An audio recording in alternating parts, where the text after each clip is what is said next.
we keep talking about the same things, and it's because Yahusha keeps talking about the same things through his messengers and in his word. There's this little sticker that I send out sometimes with orders that people make, and it's talking about turning aside the myths. And it has two scriptures on here that are very relevant. One of them is 2 Timothy chapter 2. No, it's 2 Timothy chapter 4. And the other one is Malachi 4. So turning aside the myths happens. What could possibly go wrong? What myths?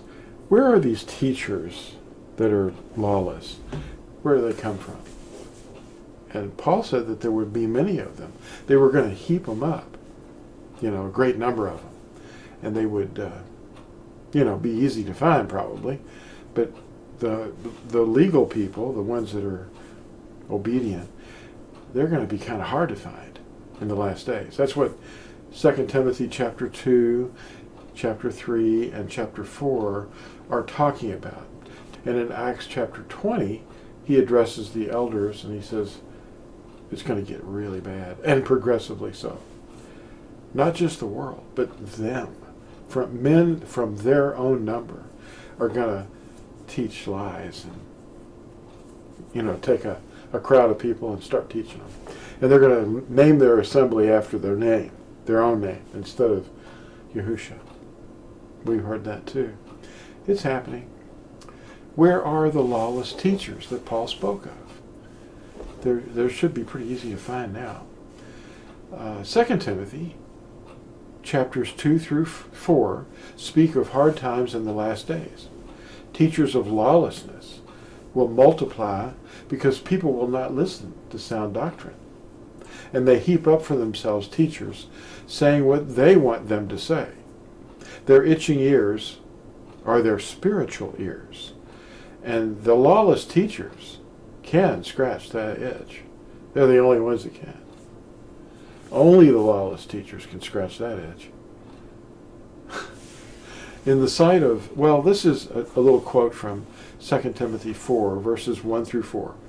In the sight of Yahuwah and Aduni, Yahusha Mashiach, who shall judge the living and the dead at his appearing and his reign, I earnestly charge you, proclaim the word. Be urgent, in season, out of season. Correct, warn, appeal, and with all patience and teaching. For there shall be a time when they shall not bear sound teaching, but according to their own desires they shall heap up for themselves teachers tickling the ear. And they shall indeed turn their ears away from the truth and be turned aside to myths. Myths. I wonder what myths he's talking about.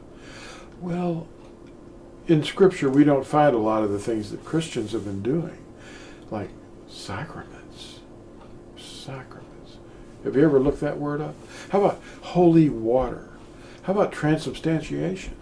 Or Sunday? How about trinities? Celibacy? Image worship? Popes? Nuns? Monks? Steeples? Monstrances? Chants? Special days that they make up themselves that are not in Scripture. Lent?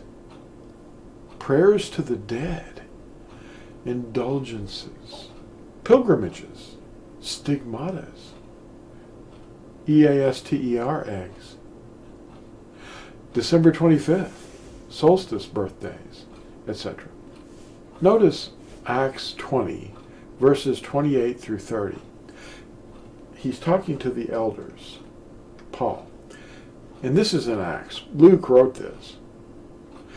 Keep watch over yourselves and the entire flock of which Ruach HaKodesh has made you overseers. Be shepherds of the assembly of Elohim, which he purchased with his own blood.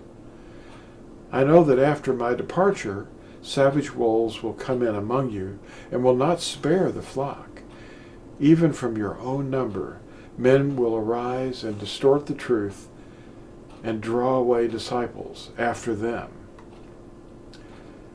And Malachi 4, which we mentioned earlier, says this, "For look, the yom shall come, the day shall come, burning like a furnace, and all the proud and every lawless one shall be stubble.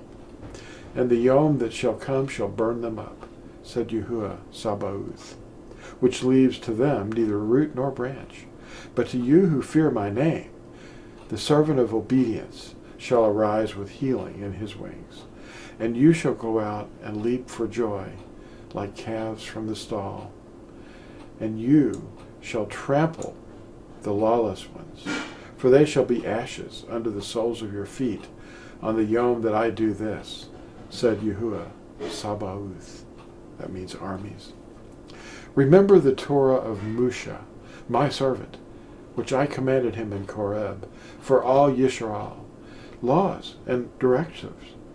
See, I am sending you, Aliyah, the prophet, before the coming of the great and awesome Yom of Yahuwah, and he shall turn the hearts of the fathers to the children, and the hearts of the children to their fathers, lest I come and smite the Eretz with utter destruction." Thanks for watching, and please like and subscribe if you find anything useful here. We'll see you in the next video.